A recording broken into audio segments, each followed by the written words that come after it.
Hello everyone, আসসালামু আলাইকুম। সবাই কেমন আছেন? আশা করি অনেক ভালো আছেন, অনেক সুস্থ আছেন। বরাবরের মতো আরও একটা চমৎকার ভিডিও নিয়ে হাজির হয়েছি। আজকে দেখাবো খুব কম সময়ে কিভাবে নুডলস এবং আলু দিয়ে ইফতার রেসিপি তৈরি করা যায়, সেটা আজকে শেয়ার করব। একটা লাইক দিয়ে পুরো ভিডিওটা ওয়াচ করার অনুরোধ রইল। ওপরে মচমচে এবং ভেতরে নরম, স্পাইসি, খেতে কিন্তু অসাধারণ। এই নাস্তাটি বিকেলের নাস্তায় ব্যবহার করা যায়, আবার ইফতারিতেও ব্যবহার করা যায়। বাচ্চারা কিন্তু খুব মজা করে এটা খেতে পারে। আসুন কথা না বাড়িয়ে মূল ভিডিওটা শুরু করি। এখানে আমি আলু নিয়েছি, সিদ্ধ করে ছুলে নিয়েছি, আর ডিম নিয়েছি 3টে, আর নুডলস অলরেডি আমি সিদ্ধ করে এখানে নিয়েছি, আর আলুটা স্লাইস করে কেটে নিয়েছি। এরপরে আমি কাঁটা চামচ দিয়ে সুন্দর করে এটাকে মেশ করে নেব।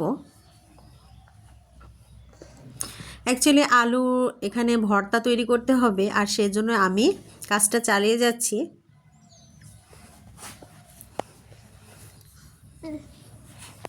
আলুর এই রেসিপি এতটাই সহজভাবে তৈরি করা যায়, খুবই ঝটপট নাস্তায় এটা তৈরি করতে পারেন।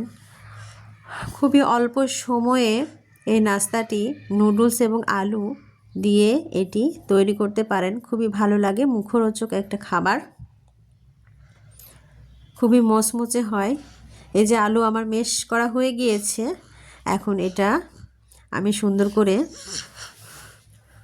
উপকরণগুলো দিয়ে তৈরি করে নেব। এখানে সামান্য পরিমাণ লবণ দিয়ে দিয়েছি স্বাদ মতো। এখানে অল্প কিছু উপকরণ দিলেই চলবে, বেশি কিছু লাগবে না। আর এখানে মরিচটা আমি গুঁড়ো করে নিয়েছিলাম ভেজে, সেটা আমি এখানে গুঁড়োটা দিয়ে দিয়েছি। আর এখানে পেঁয়াজ বেরেস্তা করে নিয়েছিলাম, সেই বেরেস্তাটা এখানে দিলাম। এখানে কিন্তু আমি তেল ইউজ করব না, তেল ইউজ করলে কিন্তু সমস্যা হবে, ভাজার সময় কিন্তু এটা ছাড়িয়ে যাবে, আর সেজন্যই কিন্তু তেল ইউজ করব না। এখানে শুধু আমি ময়দা ইউজ করেছি 3 টেবিল চামচের মতো। আর এখানে আমি মিক্সড মশলা দিয়েছি টেস্ট হওয়ার জন্য। টেস্টি সল্টও দিতে পারেন, কিংবা এটা স্কিপও করতে পারেন। আর সুন্দরভাবে সমস্ত উপকরণগুলো মাখিয়ে নিতে হবে।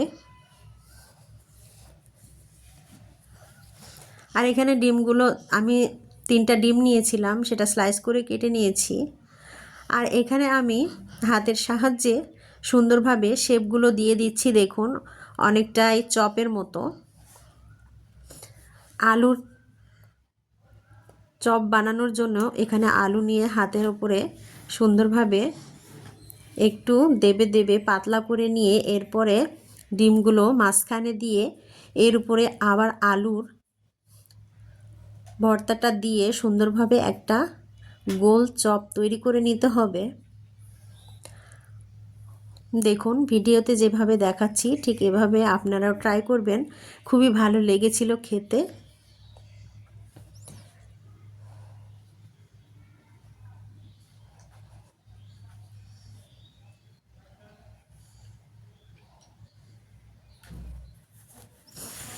এই যে এইভাবেই তৈরি করে নিতে হবে, আবারও আমি দেখিয়ে দিলাম।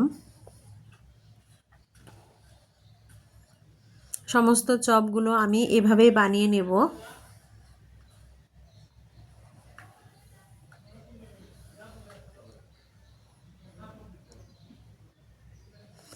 এখানে মোট 6টা চপ হয়েছিল, আর ডিমগুলো বেঁচে গিয়েছিল।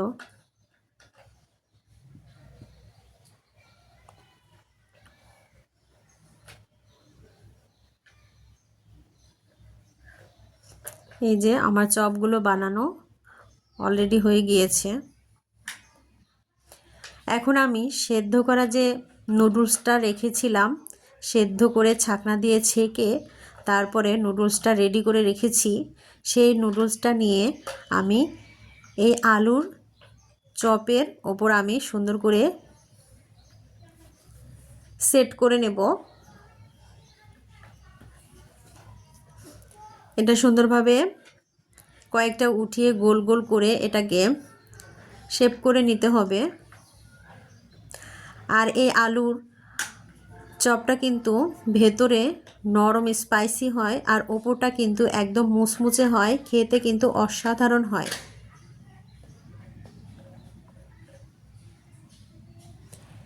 সহজ রেসিপি পেতে আমার চ্যানেলটি সবসময় সাবস্ক্রাইব করে রাখবেন। আর যারা নতুন আছেন বন্ধুরা চলে এসেছেন অলরেডি আমার চ্যানেলে, অবশ্যই চ্যানেলটি সাবস্ক্রাইব করে রাখবেন সুন্দর সুন্দর ভিডিও পেতে। এবং আরও কি রেসিপি আপনারা দেখতে চান অবশ্যই কমেন্ট বক্সে জানাবেন, আমি সেরকম রেসিপি নিয়ে আসার জন্য চেষ্টা করব। আর যারা সব সময় আমার চ্যানেলে ভিডিও দেখেন রেগুলার এবং সব সময় সুন্দর সুন্দর মন্তব্য রাখেন, তাদেরকে অনেক অনেক ভালোবাসা, অভিনন্দন।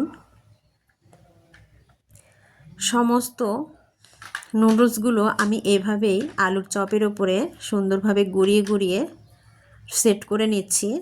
দেখুন,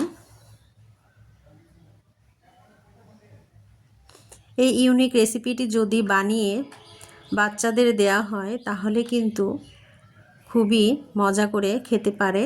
এবং এই ইউনিক রেসিপি যদি ইফতারের টেবিলে দেয়া হয় তাহলে কিন্তু খুবই ভালো হয় এবং সবাই প্রশংসা করবে।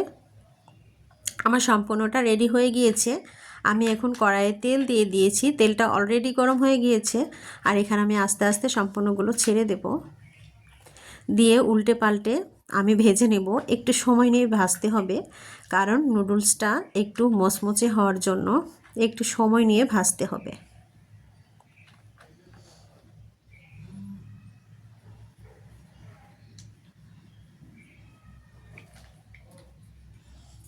এখানে একটা কথা বলি, আমি কিন্তু আলুর ভর্তা রেসিপিতে তেল ব্যবহার করিনি, কারণ এখানে যদি আমি তেল ব্যবহার করতাম তাহলে কিন্তু এটা নুডলসের গা থেকে ছাড়িয়ে যেত, নুডলস আটকে থাকতো না। আর সেই জন্য এখানে তেল ব্যবহার করা যাবে না, আটাটাই ব্যবহার করতে হবে।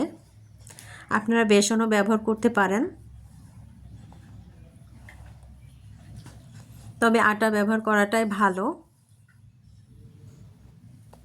বেসন ব্যবহার করলে একটু গন্ধ লাগবে, আর সেজন্য আমি এখানে ময়দা ইউজ করেছিলাম, কেউ চালের গুঁড়িয়ে ইউজ করতে পারেন। এখানে উল্টে পাল্টে সুন্দর করে ভেজে নিচ্ছি।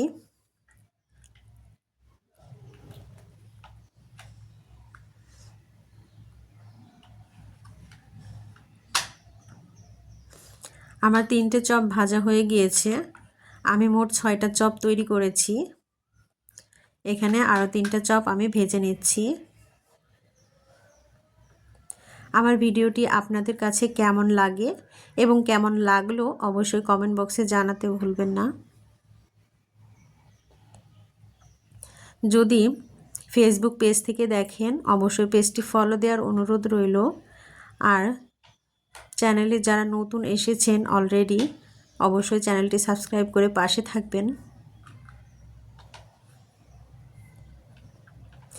আমার সমস্ত এই চপগুলো, নুডলসের চপগুলো ভাজা অলরেডি কমপ্লিট হয়ে গিয়েছে। দেখুন কতটা সুন্দর এবং লোভনীয় হয়েছে দেখতে, খেতেও কিন্তু মাশাআল্লাহ অসাধারণ ছিল। উপরে কিন্তু একদমই মচমচে, ভেতরে নরম। দেখুন কতটা মচমচে হয়েছে, কিন্তু টেস্টটা অসাধারণ ছিল। এটা সসের সঙ্গে পরিবেশন করতে পারেন কিংবা চাটনির সাথেও পরিবেশন করা যায়, খুবই ভালো লাগে খেতে। কেমন লাগলো আমার এই রেসিপিটি অবশ্যই কমেন্ট বক্সে জানাতে ভুলবেন না।